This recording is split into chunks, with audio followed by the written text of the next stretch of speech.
दोस्तों आपने सुना ही होगा अनअकैडमी के टीचर को निकाल दिया गया है। तो उन्होंने एक बयान दे दिया था, आइए पहले वो सुनते हैं। क्योंकि मेरे पास भी बहुत सारे मेरे बेरेक्स हैं, बहुत सारे केस नोट्स हैं, बहुत सारे नोट्स हमने भी बनाए थे।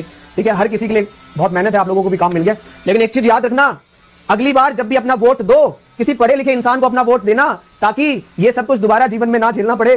ठीक है, चलो ठीक है, नेक्स्ट टाइम ध्यान रखिएगा, ऐसे इंसान को चुने जो पढ़ा लिखा हो। ठीक है, जो समझ सके चीजों को। सिर्फ ऐसे इंसान को ना चुने जिनको सिर्फ बदलना आता हो, नाम चेंज करना आता हो, है ना। करण सर के इस बयान की वजह से इन्हें अनअकैडमी से निकाल दिया गया है।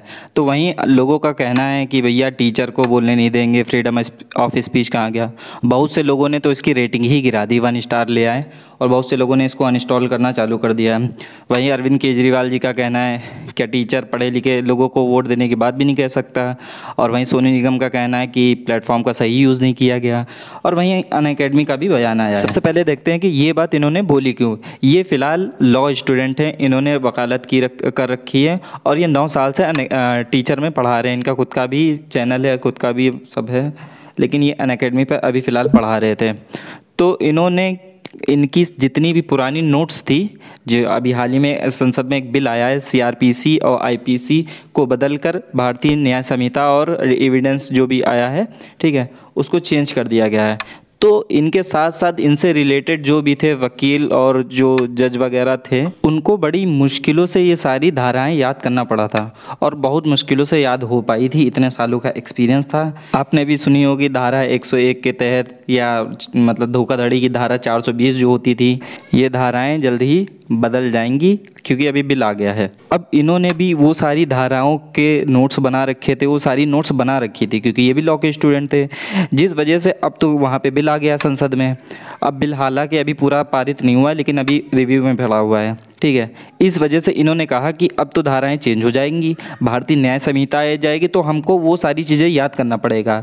तो इन्होंने बोला कि अब ऐसे इंसान को, पढ़े लिखे इंसान को लाओ जिसको सिर्फ बदलना ना आता हो, जिसको समझ भी हो सारी कानून की।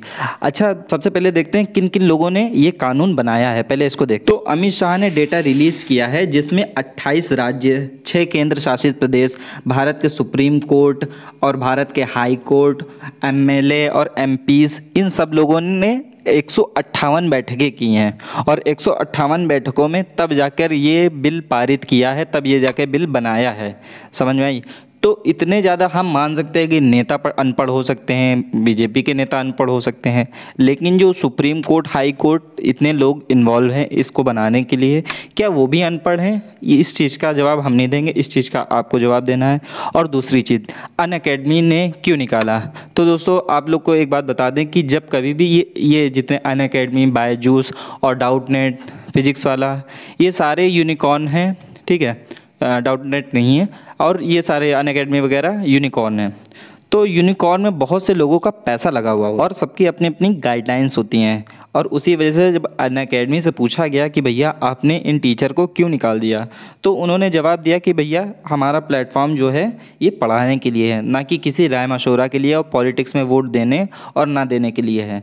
तो इस वजह से इस गाइडलाइन का उल्लंघन उन्होंने किया है, इस वजह से हमने इनको अनअकैडमी से निकाल दिया है। क्योंकि उनका ये भी कहना है कि भैया बहुत से लोगों का इसमें पैसा लगा हुआ है, अगर हम किसी के खिलाफ और या किसी के पक्ष में बोलेंगे तो इससे हमारी कंपनी का लॉस भी हो सकता है, जिस वजह से अब इनको इससे निकाल दिया गया है।